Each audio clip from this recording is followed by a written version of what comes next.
Hey everybody, Aaron here from Comic Booked, and I am wrapping up my series on DC Comics Dark Crisis on Infinite Earths um, series from this past year. They had multiple books that we'll go over today. First off is The Flash 786, which is the wrap up, the final crossover. In this one, which we found out that uh, Nina, I think is her name, has powers and doesn't. We don't know why she got them, but she gets a nice costume that Mr. Terrific made for her, which is kind of cool, reminiscent of Jesse Quick's outfit a little bit. So she runs off and helps everybody, but basically what they're doing is. Racing around trying to save the new multiverse. So it was pretty good. This was a good one to read. And Dark Crisis, and I'm sorry, this is going to be kind of short because a lot of these books were like the same story over and over again. Dark Crisis on Infinite Earths #6 has a really cool cover there with Pariah being attacked by everybody. So really, the storyline kind of wraps up here with the final battle against Pariah and Slade, Deathstroke. So Deathstroke's being controlled by, we think, by the darkness, but really he's just using a little bit of the darkness's power that Pariah pulled out. Pariah thought he was working with the darkness, but really he was just insane and hearing voices in his head, and there was no darkness. The darkness was quiet and didn't really care about humans at all. So that was kind of funny that it all wrapped up that way. Um, but yeah, in the end, Wonder Girl and Wonder Woman and everybody lassoed him and tried to get him to realize the truth about behind of it, and he just couldn't accept it. So it was really cool because Mr. Terrific and Jace Fox, who came in, he's in the Batman costume, took over after Batman was killed when the Justice League was killed. He came and helped, and they figured out the antimatter cannon was really designed as antimatter and from an antimatter universe. So they made a couple changes, and boom, caught Pariah in this box that like dissolved him into nothing. So in the end, he said, my curse is over finally, and now I see my world, and there's my wife, and blah blah blah. So it was kind of sad. All the heroes came back from their infinite their different Earths that he created for them, except for Oliver Queen. So Green Arrow is gone. Who knows where? Of course, Black Canary is going to continue to look for him because that's what she does. They find each other eventually, right? That was kind of the moral of this whole story. So other things that happened. Nightwing was corrupted by the darkness, so it's like after Slade was cleaned of the darkness, it found Nightwing. So that was kind of the summary of the end of this was now Nightwing has the darkness. What's going to happen? So he came. That's in the last book. We'll talk about that. This was Dark Crisis Worlds Without a Justice League, Batman. And this is two stories in here, Zatanna and Batman. The last one, Last Night Standing. So this was kind of an interesting one. This desolate, destroyed world where there was just the Gotham escapement, which was a large city of moving parts and things that had been created by the um, the architect. They called him, and then there was the knight, and he was this, at night this demon that fell from the shadows and fought against the bad guys, and nobody liked, they were already worried about him. He was going to come after them, so the knight takes the architect, and they have this, face to face, and literally face to face because they find out that they're both Bruce Wayne. Although they don't, never took the name in this world. They're just the knight and the architect. So they find out that they're the same, and they kind of come to terms with the world, but they really don't. And it's very interesting. Just a weird look into the mind of Bruce Wayne and how that dichotomy that he has, where he is Batman playing the facade of billionaire playboy Bruce Wayne. The Zatanna story was pretty interesting, but it was kind of about her trying to get back to find her dad and her infinite cosmic power at her fingertips.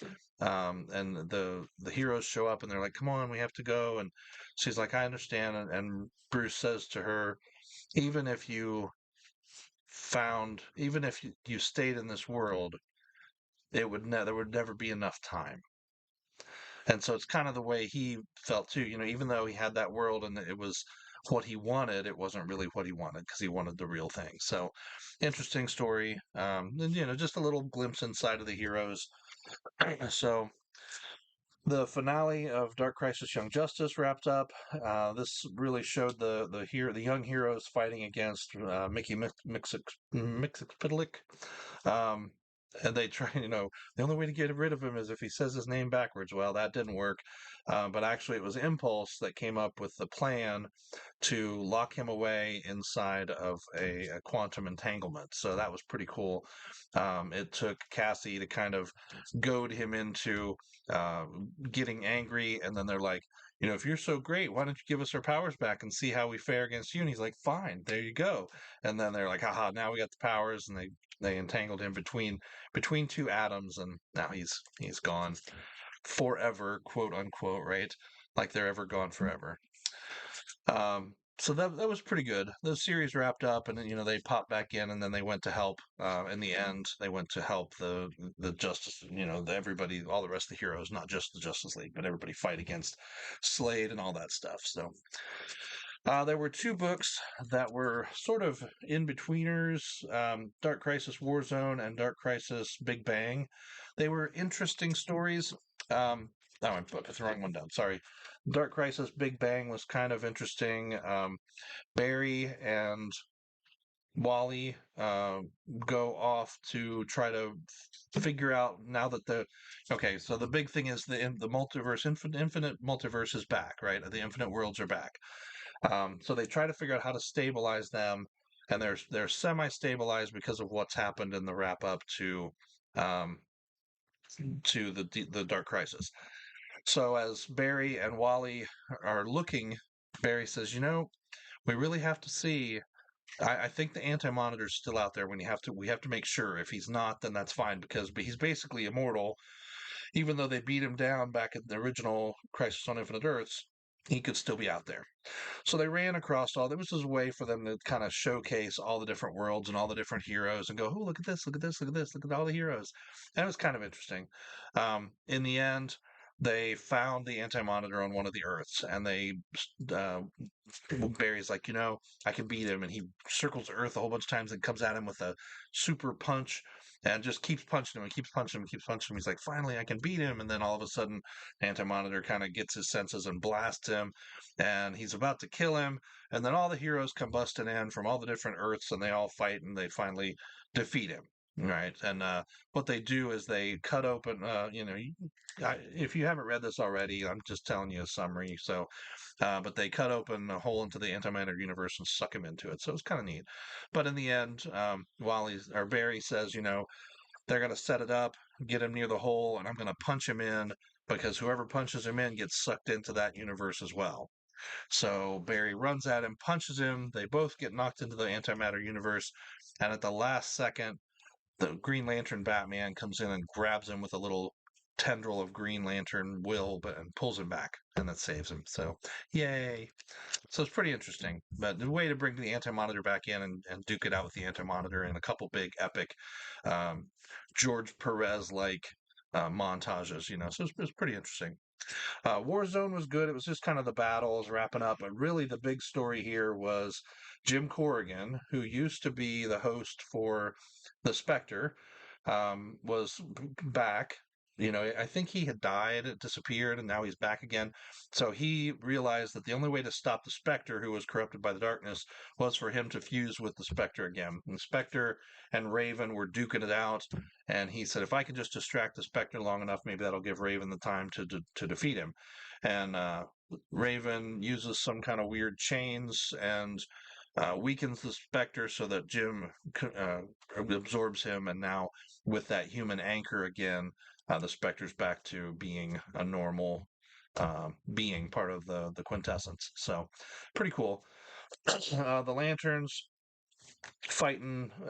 There's a big battle sequence with the lanterns. There's some stuff with Barry. There's four little stories.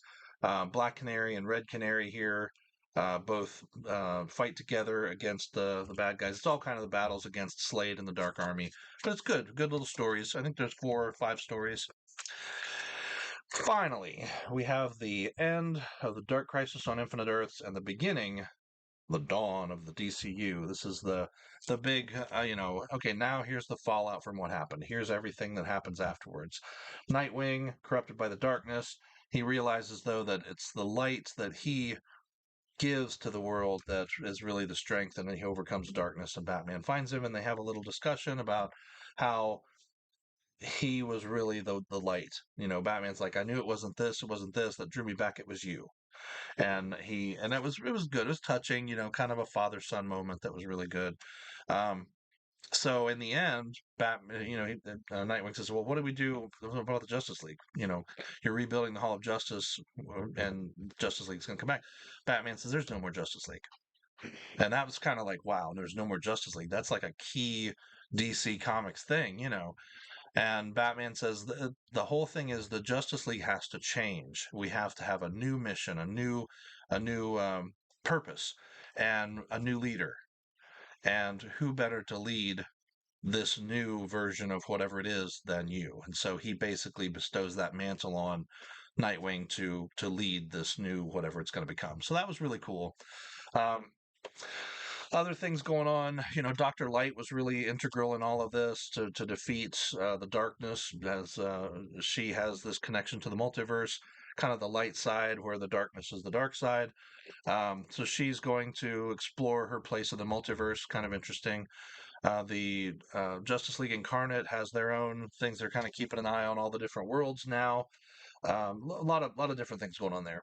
Of course, with Oliver gone, missing, then Black Canary is off to find him, and looks like maybe Arsenal's going with her. So Roy Harper. So that's pretty cool. So we don't know what's going to happen with all that. So Superman um, came back. Oh yeah, Superman came busting back in the last issue 6 to fight alongside John to take out both Darkseid and Doomsday, which was really cool, very touching, father son thing. And in the end, Black Adam says to John, "You did a great job, and at least you didn't die like your dad." So it's kind of nice, kind of not nice, but that's Black Adam for you. So um, in the end, he was kind of like, well, Black Adam says, I was here to help and I did share the world with you, but now if you get in my way, there will be war, which is what he always says. He's just an angry meanie sometimes, but we'll see what happens.